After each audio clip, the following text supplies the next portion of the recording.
वालेकुम एवरीवन। तो आज हमारे साथ मौजूद हैं उसामा। तो उसामा बेसिकली पाकिस्तान से बिलोंग करते हैं। तो चलिए उनसे पूछते हैं उनके इंट्रोडक्शन के बारे में। और सेकंडली ये अभी करंटली स्टडी कर रहे हैं लिथुआनिया में। तो उसामा अपने बारे में आप बताइए। जी, जी, मैं पाकिस्तान से मुल्तान से बिलॉन्ग करता हूँ और मैं अभी-अभी आया हूँ, तकरीबन मुझे 15 दिन हो गए हैं पाकिस्तान से। मैं यहाँ पे सॉफ्टवेयर इंजीनियरिंग कर रहा हूँ, तो विलियम्स कॉलेज में।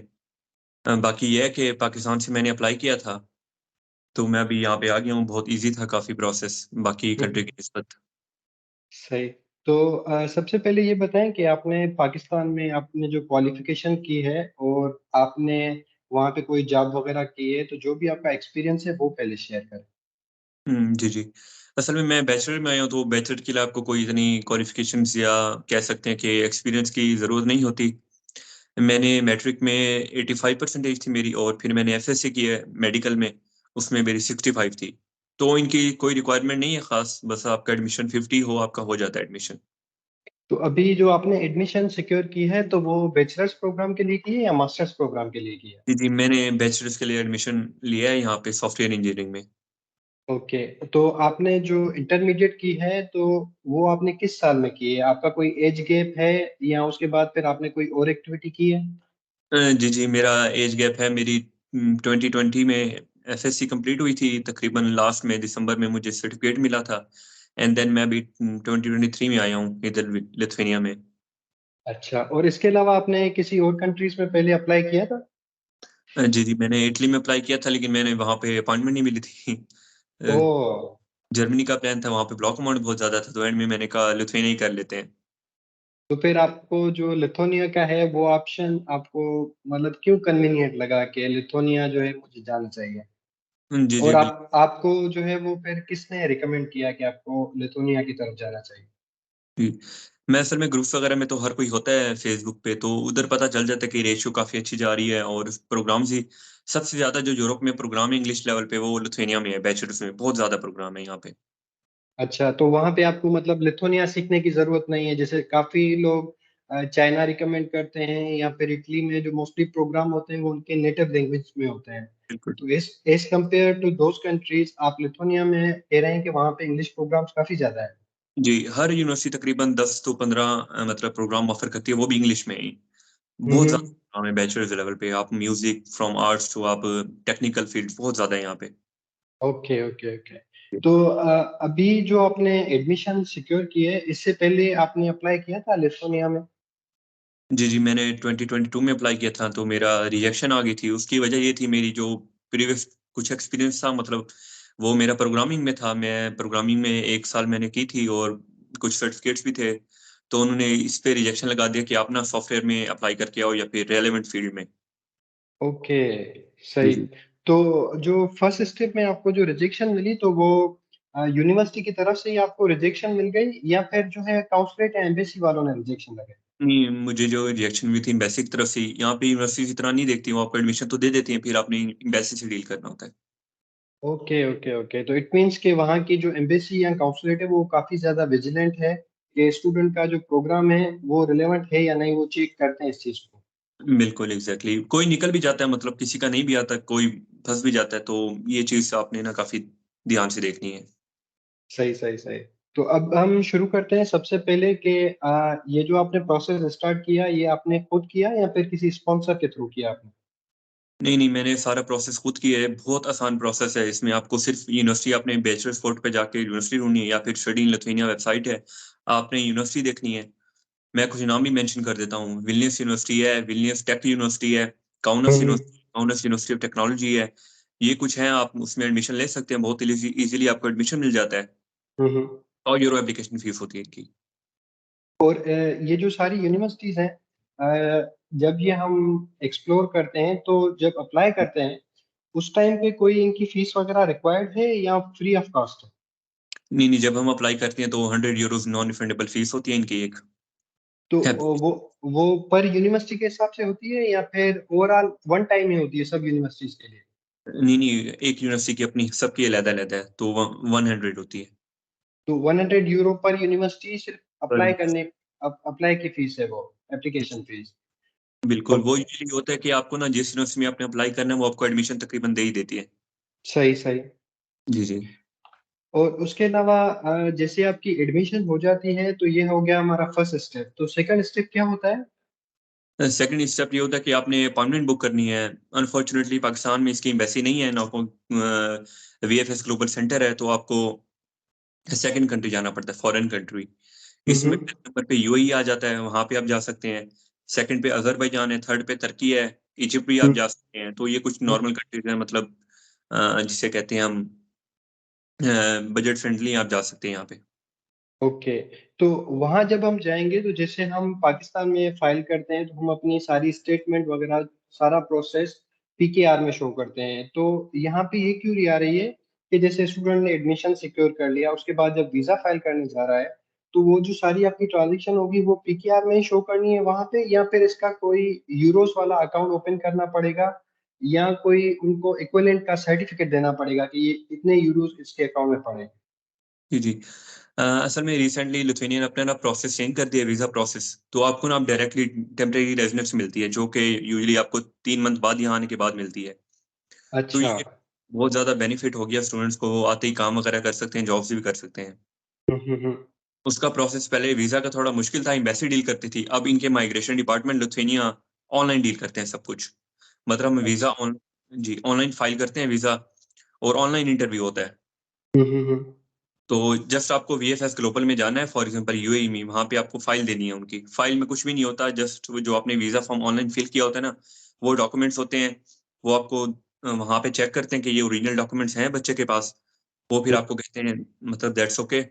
फिर आपको ऑनलाइन इंटरव्यू आ जाता है, आप इंटरव्यू देकर वो खुद वीज़ा प्रोसेस करते हैं। तो वो जो हम डॉक्यूमेंट सबमिट करते हैं, उसकी चेकलिस्ट जो है, उसमें क्या-क्या चीज़ें इंक्लूड होनी चाहिए?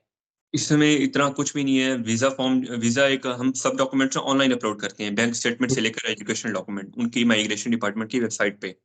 हुँ, हुँ, हुँ, हुँ। हम वो अपलोड कर देते हैं, फिर हम अपॉइंटमेंट भी ले लेते हैं वीएफएस सेंटर में, हमें फिर वहाँ जाना है वीएफएस सेंटर में, वो चेक करते हैं कि सब डॉक्यूमेंट्स अपलोड सही किए हैं या नहीं किए। हुँ, हुँ। सही। और हाँ, जहाँ तक बैंक स्टेटमेंट की बात है, वो आजकल इतना इश्यू नहीं है, आप थोड़ी टाइम के लिए डलवा लें पैसे, 15-20 लाख फिर आप निकलवा लें, इतना मसला नहीं है इसका, इश्यू नहीं है मतलब। तो अभी जैसे इटली में होता है कि हमें तब तक अमाउंट रखनी होती है जब तक वीज़ा नहीं लगे, तो यहाँ पे ऐसा कोई सीन नहीं है? नहीं, इतना मुश्किल नहीं है आपको, वो बस चेक करते हैं कि बच्चे के पास फंड है, फीस पे की हुई है, और एजुकेशन डॉक्यूमेंट सब माइग्रेशन डिपार्टमेंट की वेबसाइट पे अपलोड किए हुए हैं। वो ये चेक करते हैं वीएफएस वाले, वो आपके प्रिंट्स लेते हैं और फिर कहते हैं चले जाओ, कोई डॉक्यूमेंट नहीं देने वीएफएस सेंटर में। हुँ, हुँ, हुँ। सही। तो अभी ये जो हमें फर्स्ट स्टेप में एडमिशन सिक्योर हो गई, तो उसके जी। बाद जो ट्यूशन फी है, उसपे थोड़ा बताएँ कि ट्यूशन फी जो प्रोग्राम टू प्रोग्राम वेरी करती है या जनरल सबके लिए सेम फीस है? जी, बैचलर के लिए प्रोग्राम फीस वेरी करती है, तकरीबन €2300 से 3000 यूरो तक, ठीक है ना? किसी की 3500 भी है तो इतना हो जाता है। मास्टर्स की 5000 है। अच्छा, 5000 तक है। वो मास्टर्स के लिए उन्होंने फिक्स की हुई है या वो भी वेरी करती है? अ, कुछ वेरी कर जाती है, 400-500 ऊपर नीचे हो जाता है यूरो, ज़्यादा नहीं है। सही, सही, सही। तो जी। उसके अलावा वहाँ पे कोई स्कॉलरशिप की कोई अपॉर्च्युनिटीज़ हैं? जी, कुछ यूनिवर्सिटीज़ आपको 30% स्कॉलरशिप देती हैं अगर आपका मतलब शुरू में सीजीपीए बहुत ज़्यादा अच्छा है। वरना यहाँ पे यूजुअली ये होता है कि आपको ना पर मंथ स्कॉलरशिप मिलती है गवर्नमेंट की तरफ से, अगर आपका सेकंड सेमेस्टर से अच्छे स्कोर आ रहे हैं, हुँ, हुँ। अबाउट 90-95% तो आपको वो €300 पर मंथ स्कॉलरशिप देते हैं। तो वो जस्ट 300 यूरो पर मंथली स्कॉलरशिप होती है, उसके अलावा अकोमोडेशन या और कोई बेनिफिट्स इंक्लूड नहीं होते इसमें? नहीं, उनमें कोई बेनिफिट नहीं है, बस ये आपको अमाउंट मिल जाएगी। ओके, ओके, ओके, सही। तो अभी जो जैसे इंटेक्स हैं, इटली में यूजुअली ये होता है कि इंटेक्स जो है वो अक्टूबर के बाद शुरू होता है। तो लिथुआनिया के ओनली एक ही अटेम्प्ट होता है, इंटेक होता है पूरे साल के लिए या मल्टीपल अटेम्प्ट इंटेक्स होते हैं? ये यूजुअली यही होता है कि सितंबर इनटेक होता है इनका मेन जो है। लेकिन मैंने आपको जैसे बताया कि ये बैचलर्स को ना बहुत ज़्यादा प्रोग्राम ऑफर करते हैं, तो बैचलर्स के लिए ये फेब इनटेक भी ओपन कर रहे हैं अभी। अच्छा, जी, जी। कुछ यूनिवर्सिटीज़ सही। हैं, 5-6 यूनिवर्सिटीज़ हैं, उन्होंने फेब इनटेक भी ऑफर करना शुरू कर दिया है, तो आप उसमें हुँ। भी एडमिशन ले सकते हैं। अच्छा, सही। तो अभी जैसे ही वो इंटेक्स ओपन होते हैं, तो हमें सबसे पहले एडमिशन सिक्योर करनी है और जी, उसके जैसे आप बाद और उसके बाद फिर जो है जैसे आपने मिनिस्ट्री बताई उनकी फॉरेन अफेयर्स की, तो वहां पे हमें कोई अपॉइंटमेंट लेनी पड़ेगी या डायरेक्टली अपनी डेटा फॉर्म वगैरह सारे अपलोड कर सकते हैं? जी, जी। पहले तो आपको एडमिशन जैसे मिल गया है, आपको एक लेटर मिलता है यूनिवर्सिटी की तरफ से, acceptance letter with mediation number. Hmm. तो आपने जस्ट माइग्रेशन की वेबसाइट पे जाना है, लिथुआनिया की migrants.lt। उसमें हम्म। वीजा फॉर्म फिल कर देना पूरा। फॉर टेम्परेरी रेजिडेंट्स होता है, वीजा नहीं, टेम्परेरी रेजिडेंट्स। तो हमने वो फॉर्म फिल कर दिया है, फिर हमने जो नेक्स्ट स्टेप है वो लेना है वीएफएस सेंटर में अपॉइंटमेंट। हम्म। इधर अजरबैजान में या यूएई में या फिर तुर्की में आपने ले लेना है। और जी, आपने वहाँ अपॉइंटमेंट ले लिया, फिर आपने उस कंट्री का वीजा अप्लाई करना है। यूएई का भी मिल जाता है, अजरबैजान का 3 डेज में मिल जाता है और तुर्की का 3 डेज में तुर्की का भी मिल जाता है। सही। फिर आपने वहाँ जाके माइग्रेस का फॉर्म जो होता है उनको वो दिखाना है मोबाइल पे ही। वो आपका पुलिस कैरेक्टर सर्टिफिकेट देखेंगे, आपके कुछ डॉक्यूमेंट्स देखकर ओरिजिनल, फिर आपको कहेंगे आप चले जाएँ, आपके प्रिंट्स वगैरह लेकर। सही। तो जी। जब जब हम वीएफएस जाएं वहां पे, जब हमें अपॉइंटमेंट मिली हो उस डेट पे जाएं, तो वहां पे हमें कौन कौन से डॉक्यूमेंट्स जो है वो इनलिस्ट करने चाहिए? जैसे कि आपने बताया कि एडमिशन लेटर हो गया, पुलिस कैरेक्टर सर्टिफिकेट हो गया, उसके अलावा मजीद और कौन कौन से डॉक्यूमेंट्स जो है हमें वहां लेके जाने चाहिए? यूजुअली वीएफएस सेंटर वाले आपको डॉक्यूमेंट्स नहीं माँगते, वो आपसे जस्ट कहते हैं कि हमें अपने माइग्रेस जो है उसका ना हमें एक नंबर बताएँ। नंबर मिलता है हमें, वो बताएँ आप। हम वो बताते अच्छा। हैं, फिर वो हमारा पुलिस कैरेक्टर सर्टिफिकेट ऑनलाइन हमसे चेक करवाते हैं वहाँ पे खड़े होकर। वो कहते हैं आप हमें खुद चेक करके दें। हम्म। तो फिर वो आपके ओरिजिनल डॉक्यूमेंट्स देखते हैं जो एजुकेशनल होते हैं, फिर वो कहते हैं इट्स ऑल ओके। वो आपके प्रिंट्स लेंगे, आपकी पिक्चर लेंगे, फिर आपको जाने देते हैं। ओके, सही। जी। और इसके अलावा जो आपने बताया कि इंटरव्यू होता है, तो वो इंटरव्यू सेम डेट में ही कंडक्ट होता है वीएफएस पे या फिर उसकी अलग डेट देते हैं? जी, जी। जब आपकी फ़ाइल सबमिट हो जाती है तो वीएफएस वाले आपकी फ़ाइल आगे भेज देते हैं। मतलब सब कुछ चेक करके आगे माइग्रेशन को भेज देते हैं। माइग्रेशन वाले इसको एक्सेप्ट करते हैं, ऑल डॉक्यूमेंट्स आर कंप्लीट। तो फिर वो आपको 3 दिन बाद इंटरव्यू की डेट देते हैं, उसके 2 दिन बाद आपका इंटरव्यू होता है। ओके। तो फिर इंटरव्यू में उन्होंने फिर आपसे क्या क्या पूछा? आपकी प्रिपरेशन क्या थी और वो एक्सपीरियंस आपका कैसा रहा? इंटरव्यू बहुत ज़्यादा नॉर्मल था, जैसे मेरा एम्बेसी में हुआ था वैसा बिल्कुल भी नहीं था। ये बिल्कुल आसान इंटरव्यू था। अच्छा। इंट्रोडक्शन पूछी थी बिल्कुल, और एजुकेशनल जर्नी, आपने यूनिवर्सिटी कौन-सी अप्लाई की है, किस प्रोग्राम में जा रहे हो, आपने फीस कितनी दी है और आपने वीज़ा फीस कितनी दी है, ये सब कुछ पूछकर बस फिर ऑल ओके। ओके, सही सही सही। और ये हो गया क्लियर। उसके बाद ये है कि जैसे आपने उनको इंटरव्यू दिया, तो मतलब उनका इंटरेक्शन आपके साथ काफी फ्रेंडली था, ये कह सकते हैं, क्योंकि एज कम्पेयर टू एम्बेसी हम जाते हैं तो काफी टेंस माहौल होता है और जी। मतलब काफी डर होता है, तो यहाँ पे ऐसा कोई सीन नहीं था। ये जो अभी इमिग्रेशन डिपार्टमेंट इंटरव्यू ले रहे हैं, ये इस तरह है कि just like a recorded interview है ये। ओके, कि आप सही जवाब दें, सही फिर अगला आंसर कर देते हैं, जो सवाल पूछ लेते हैं, इस तरह का है। सही सही सही। चलें, ये गुड हो गया। और उसके अलावा मुझे ये बताइएगा कि जैसे आपको इंटरव्यू हो गया, तो फिर उसके कितने टाइम के बाद उन्होंने आपको रिजल्ट दिया कि आपका वीजा अप्रूव हुआ है नहीं हुआ है, और उसका क्या पैटर्न है? बिल्कुल। ये टोटली डिपेंड करता है माइग्रेशन ऑफिसर जो आपको डील कर रहा होता है। It could be like 20 days हो सकते हैं, 30 डेज़ भी हो सकते हैं। यूजुअली जो आ जाता है वो 30 डेज़ में आपको डिसीजन आ जाता है कि आपकी टीआरपी इश्यू हो गई है। हम्म। और फिर 20 डेज़ प्लस लगते हैं आपका कार्ड बनाने में, क्योंकि कार्ड बनाने में भी टाइम लगता है, आपको पता होगा। सही सही, बिल्कुल। फिर 50-45 दिन के बीच में आपका कार्ड बन जाता है। आप जाते हैं वीएफएस सेंटर में, आप वहाँ से कार्ड पिक करते हैं। आपको अगेन जाना है उस सेंटर में, मतलब अज़रबैजान या यूएई या तुर्की में। ओके, तो इट मीन्स कि हमें दो बार जाना है, एक बार हमें वहां पे सबमिशन के लिए जाना है, सेकंड फिर हमें कलेक्शन करनी है वहां से पासपोर्ट या जो भी डॉक्यूमेंट्स हैं। जी, जी। Okay okay. तो आपके टीआरपी का इस जी जी बताएं। टीआरपी का ये प्रोसेस है। अगर आप डी वीज़ा अप्लाई करना चाहते हैं, वो 15 डेज़ में आ जाएगा आपको। वो भी नया प्रोसेस किया इन्होंने, एम्बेसीज़ का ना इन्होंने रोल बिल्कुल खत्म कर दिया अपनी फॉरेन कंट्रीज़ से। हम्म तो हम्म। जिस माइग्रेशन डील करती है वीएफएस ग्लोबल, डी वीज़ा भी आपको मिल जाएगा, वो भी मेरे ख्याल से ई वीज़ा ही होगा, जहाँ तक मुझे लगता है। ये अभी नया इन्होंने सिस्टम निकाला है डी वीज़ा का भी। अच्छा, तो डी वीजा के बारे में थोड़ा बताएं, ये इसमें कौन कौन अप्लाई कर सकता है या इसकी क्या क्राइटेरिया है? जी, सेम क्राइटेरिया जैसे स्टूडेंट्स अप्लाई कर सकते हैं, और बिल्कुल टीआरपी की तरह ये भी आपने माइग्रेशन पे ऑनलाइन फॉर्म फिल करना है। बिल्कुल वीएफएस आपके डॉक्यूमेंट्स देखेगा और इंटरव्यू भी ऑनलाइन होगा आपका। सेम प्रोसेस है सब कुछ। वो 15 तो डेज़ में मिल जाता है। तो दोनों दोनों में डिफरेंस क्या है, डी वीजा में और टीआरपी?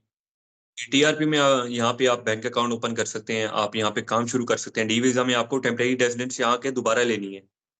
ओके, तो इट्स लाइक इटली, जैसे हमें इटली जो है डी वीजा प्रोवाइड कर देता है 1 ईयर का, फिर हमें यहाँ आके परमिट अप्लाई करना होता है, तो लिथुनिया हमें डायरेक्टली ऑफर कर रहा है कि आप टीआरपी के लिए अप्लाई करें, एग्जैक्टली राइट? वो ये ऑफर करते okay okay okay, sounds good.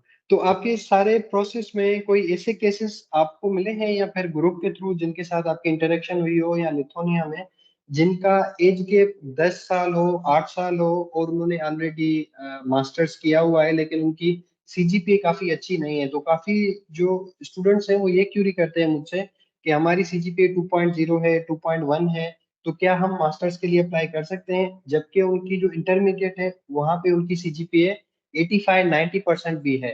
तो वो ये मोस्टली क्यूरी करते हैं कि क्या हमें बैचलर के लिए अप्लाई करना चाहिए तो उस पे वीजा मिल जाएगा, या हमें मास्टर पे इस प्रोग्राम पे जो है वो कोई एक्सेप्ट कर सकती है यूनिवर्सिटी, या वीजा मिल सकता है? इसमें पहले ये तो ये है कि बहुत सारी यूनिवर्सिटीज हैं जो प्रोग्राम ऑफर कर रही हैं, कुछ की रिक्वायरमेंट बहुत ज्यादा है, कुछ की कम है। जैसे एक माइक्रोस रोमस यूनिवर्सिटी है, उनकी रिक्वायरमेंट इतनी ज्यादा नहीं है, वो 2 पॉइंट समथिंग भी आपको एडमिशन दे देते हैं। हम्म और जिनका उससे भी लोअर है, मैं रिकमेंड करूंगा कि उनकी रिक्वायरमेंट चेक कर लें पहले, इतनी ज्यादा नहीं होती वैसे तो, और एडमिशन दे देते हैं। अगर उनसे भी लोअर है तो मैं ये रिकमेंड करूंगा कि वो बैचलर लेवल पे अप्लाई करते हैं, कुछ तो एक्सपीरियंस शो करके सब ईयर्स का। हम्म सही। जी। तो उनको फिर प्रॉब्लम फेस नहीं होगी कि आप इतने साल के बाद फिर आप कर रहे हो, तो उस पे जो वीजा है वो उनको वीजा मिल जाता है, या प्रॉब्लम फेस होती है उनको?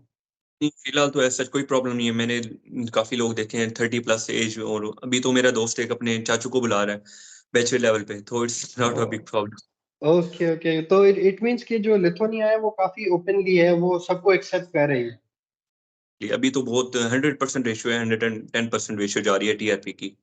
Okay okay okay, sounds good. तो अभी हम बताएं कि अभी जैसे आप पाकिस्तान से यहाँ आ गए हैं, तो अभी आपकी जो जर्नी है वो यहाँ से ये आपका फर्स्ट टाइम जो है वो ट्रेवल है आउट ऑफ पाकिस्तान, या फिर आप काफी पहले भी कहीं रह चुके हैं?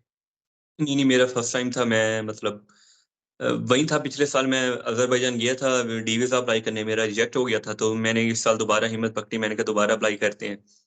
सही तो है। अगेन अप्लाई किया, अल्हम्दुलिल्लाह से मेरा लग गया था टीआरपी। हम्म। का ये था कि थोड़ा मतलब सफर ज्यादा था, जैसे आपको पता है, दोबारा आपने अजरबैजान जाना है, फिर वापस पाकिस्तान आना है, फिर अजरबैजान से मैंने डायरेक्ट फ्लाइट लेके मैं यहाँ आया था। सही सही तो सही, बिल्कुल। जर्नी तो थोड़ी अब लॉन्ग जब थी, लेकिन हो गया था। तो आप जब यहाँ पे पहुंचे तो आपने जो अकोमोडेशन वगैरह है वो आपको यूनिवर्सिटी ने प्रोवाइड की, या उन्होंने हेल्प की, या वो सारा आपने पाकिस्तान से अपना सेटअप करके फिर आप यहाँ आए? जी, यूजली ये होता है कि यूनिवर्सिटी की डॉर्मेटरी आपको मिल जाती है, आपको ये होता है कि पहले ही रिजर्व करने नहीं चाहिए, वो वरना हम्म। एंड पे जाके खत्म होती है। मैंने सही। रिजर्व कर ली थी पहले से। 140 यूरो मुझे तकरीबन पड़े हैं, 300 डिपॉजिट था। हम्म। मतलब एक डॉर्म प्राइस है ये। तो अगर वो आपको नहीं मिलती, आपको फिर अपना अपार्टमेंट ढूंढना पड़ता है। अच्छा, तो उसकी जो मतलब फीस है वो अराउंड 150 यूरो तक है? जी, 100 से लेकर 150 तक नॉर्मल प्राइस होगी इसकी। Okay okay okay. तो आप जब वहां पे पहुंचे तो फिर आपको फिर कैसा लगा, कोई चेंजेस लगे पाकिस्तान से as compare to Europe? Feel हो रहा था, नहीं हो रहा था बिल्कुल बिल्कुल, पाकिस्तान से तो आपको? सफाई वगैरह देख के बंदा पहले ही चेंजेस तो लगते हैं, जाहिर सी बात है। लेकिन वो फिर 10 दिन तक आपको थोड़ा सा कल्चर शॉक लगता है, आपको पाकिस्तान की याद आने लगती है। बिल्कुल। It will time like 1 month आपको लगेगा सेट होने में, फिर आप इजी फील करेंगे जिस तरह आप ब्लेंड करेंगे लोगों के अंदर। सही जी जी। सही। और आपने फिर क्लासेस अटेंड की, आपकी क्लासेस स्टार्ट हो गए? क्लासेस मेरी अभी कल से स्टार्ट है वैसे, लेकिन हम्म। मैं शायद थोड़ा लेट करूंगा, 3 दिन मुझे कुछ काम है, मैं अभी जाऊंगा 10 तारीख से। Okay okay. और वहाँ पे जो जॉब मार्केट है, वहाँ पे कौन कौन से ऑप्शन है स्टूडेंट्स के लिए? जी जी। इस बात पे थोड़ा डिस्कशन लंबी हो सकती है, क्योंकि अभी तक जो मैंने एक्सप्लोर किया है, स्टूडेंट्स वगैरह भी मैं काफ़ी मुलाकात की है, मोस्टली जो है डिलीवरी कर रहे हैं, क्योंकि जो जॉब मार्केट है वो आपको यूजली और जॉब्स हैं वो रेस्टोरेंट्स पे मिलती हैं। हम्म। काफ़ी ज़्यादा रेस्टोरेंट्स हैं यहाँ पे, वो आपको मिलेगी। वो आपको पार्ट टाइम देंगे like 400 Euros, like on weekends. On weekends? Okay. On weekend अगर आप फुल टाइम काम करते हैं, और अगर आप फुल टाइम मतलब डेज भी जाते हैं, एक छुट्टी फॉर एग्जाम्पल कर लो वीक की, तो वो आपको 700 से 800 यूरोस देते हैं। तो ये जो 400 है, ये सिर्फ वीकेंड्स के आपको मिलेंगे या पूरे मंथ के आपको 400 मिलेंगे? 400 वो जो आपको मिलेंगे वो वीकेंड का मिलेगा सिर्फ। एक वन वीकेंड का?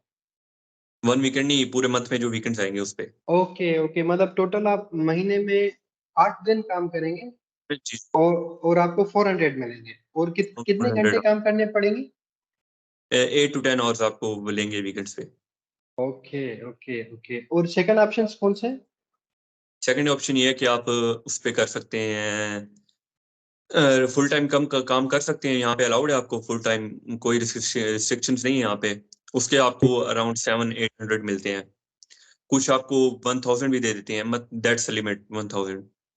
तो वहां पे जो काम होता है, तो यहाँ पे जैसे इटली में काफी लैंग्वेज बैरियर है, तो आपको इटालियन आनी चाहिए, तो वहां पे भी यही सीन है?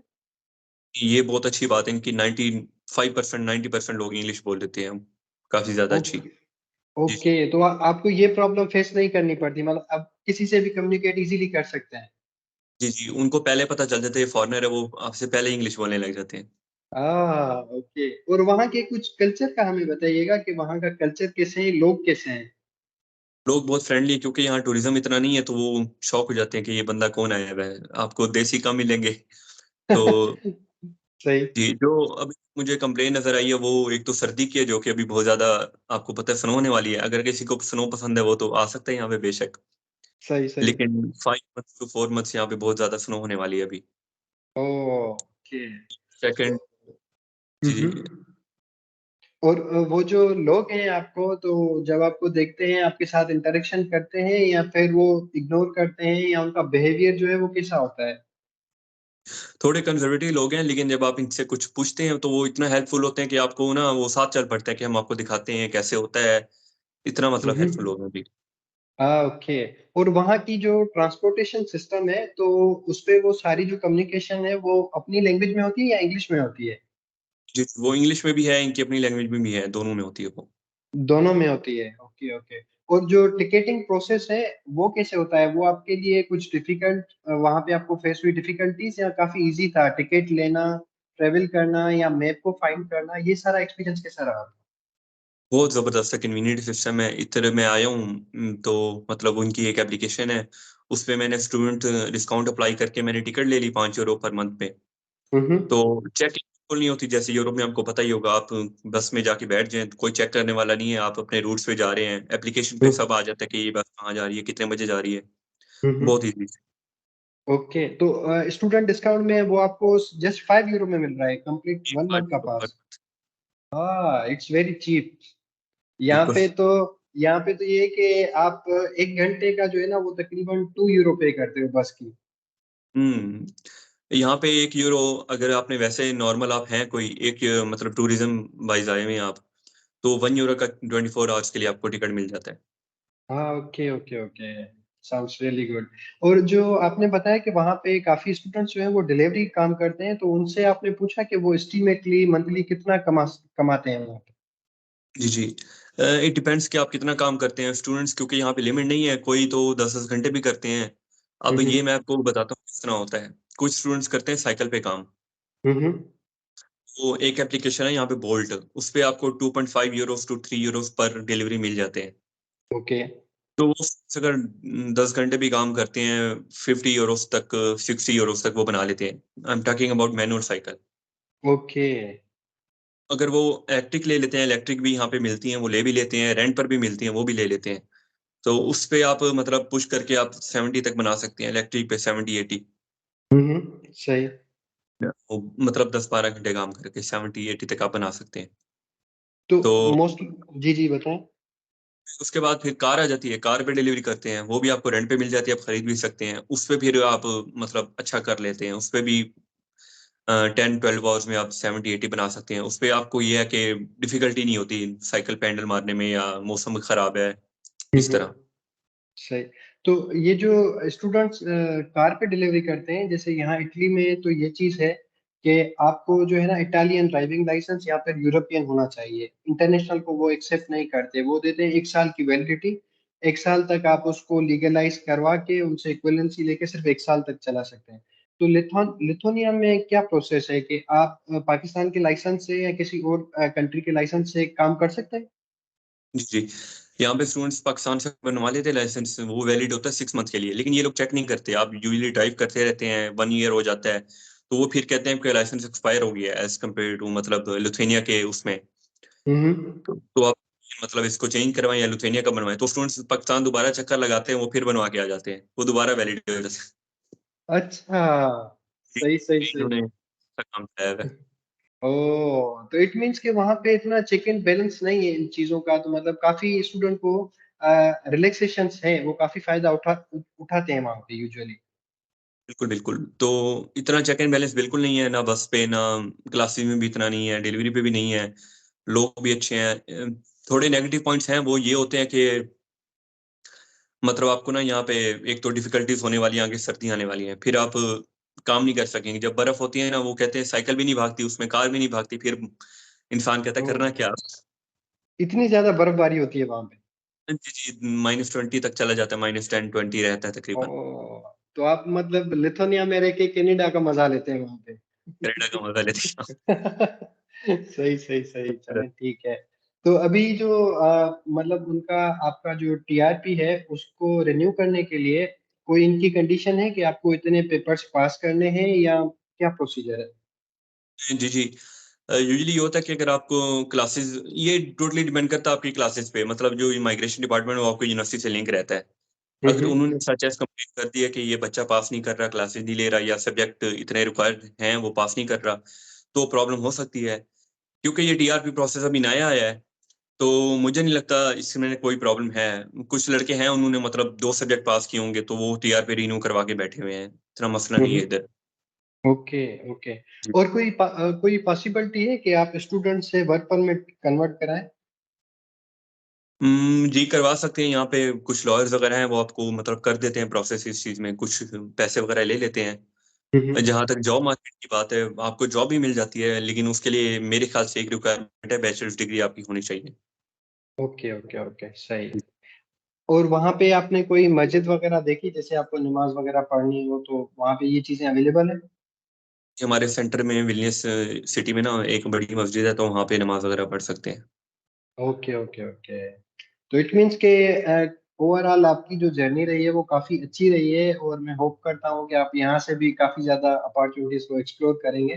तो ये जी, काफ़ी सारी चीज़ें जो है ये स्टूडेंट्स मोस्टली मुझसे पूछते हैं, एक तो रिलीजन के बारे में कि हिलाल कोड है, नहीं है, मस्जिद है, नहीं है, स्कॉलरशिप का पूछते हैं और सबसे ज़्यादा जो क्यूरी आती है मेरे पास वो ये आती है कि वो ऐज गैप का पूछते हैं कि हमने या तो हमारी सीजीपीए अच्छी नहीं है या तो फिर जो है हम कैसे ट्रैवल कर सकते हैं। तो इस हवाले से आप स्टूडेंट्स को क्या मैसेज देना चाहेंगे कि लिथुआनिया के लिए वो प्रोसीड करें या नहीं करें? जी, जी, बिल्कुल। मैं तो ये भी कहना चाहूँगा कि एज़ सून एज़ पॉसिबल जितना जल्दी हो सके लिथुआनिया आ जाएँ, क्योंकि फिर अभी मैं जब आया हूँ, पहले पिछले साल बिल्कुल एप्लीकेंट नहीं थे, लाइक 100 एप्लीकेंट हो गए पाकिस्तान से, हुँ, तो हुँ। मेरे ख्याल से वो जंप कर गया 1000 पे। ओह! 1 साल में? 1 साल के अंदर-अंदर बहुत ज़्यादा लोग आ रहे हैं। अभी मैं खाली जब मैं आया था पाकिस्तान से, तो मैं 30-40 बंदों को तो मैं वहीं पे मिला हूँ। ओहो!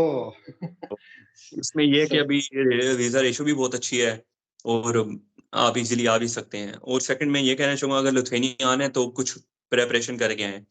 पाकिस्तान से कुछ डॉक्यूमेंट्स हैं, एक तो लाइसेंस हो गया, वो लाज़मी लेकर आएँ, हुँ, हुँ। गाड़ी वाला इंटरनेशनल, और कुछ इन्वेस्टमेंट लेकर आएँ लाज़मी यहाँ पे। फॉर एग्ज़ाम्पल आपने इलेक्ट्रिक साइकिल अगर बाय करनी है, तो उसके लिए आपके पास कुछ इन्वेस्टमेंट हो।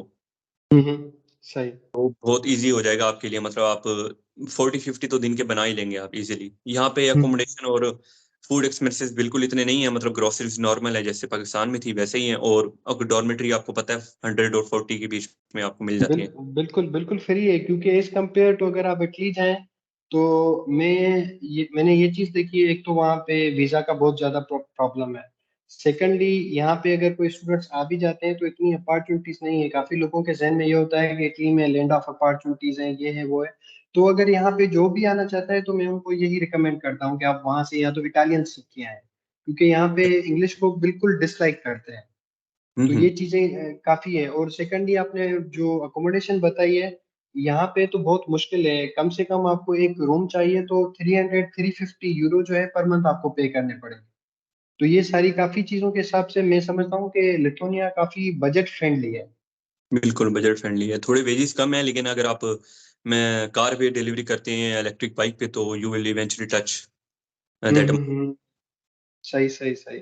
और उसके अलावा एक लास्ट क्यूरी मेरी ये थी कि जैसे इटली में ब्यूरोक्रेसी काफी ज्यादा है। जैसे हम परमिट हो या परमिट के लिए रिन्यू करने के लिए जाते हैं तो कम से कम हमें 6 से 8 महीने लग जाते हैं जब तक हमारी अपॉइंटमेंट आती है, सारा प्रोसेस होता है। तो वहां पे बताएं कि आपकी जो यूनिवर्सिटी है तो वो कैसे है उनका प्रोसेस, ब्यूरोक्रेसी काफी ज्यादा है या जो काम है वो काफी स्मूथली हो जाते हैं डॉक्यूमेंट्स के हवाले से? जी जी, जहाँ तक ये है कि टीआरपी वो आपको यहाँ पे अगर आप अर्जेंट अप्लाई करते हैं विद इन मंथ वो आपको डिसीजन दे देंगे। ऐसा नहीं है कि 7 मंथ 8 मंथ लग जाएंगे या टाइम ज्यादा लगेगा।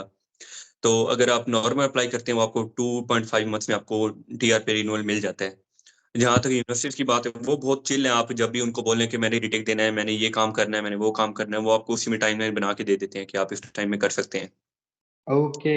और जो आपका एग्जामिनेशन सिस्टम है वो कैसा है? जैसे इटली में होता है कि आप कभी भी किसी भी एग्जाम का पेपर जो है ना वो दे सकते हैं, तो तकरीबन साल में 5 से 6 अटेम्प्ट होते हैं, एक ही पेपर आप दोबारा दे सकते हैं। तो वहां पे क्या सीन है?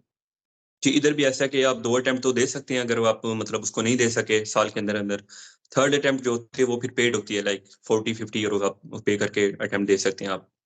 ओके, तो उसकी मतलब एक पेनल्टी वो करते हैं कि आपको ये पेनल्टी पे करके फिर।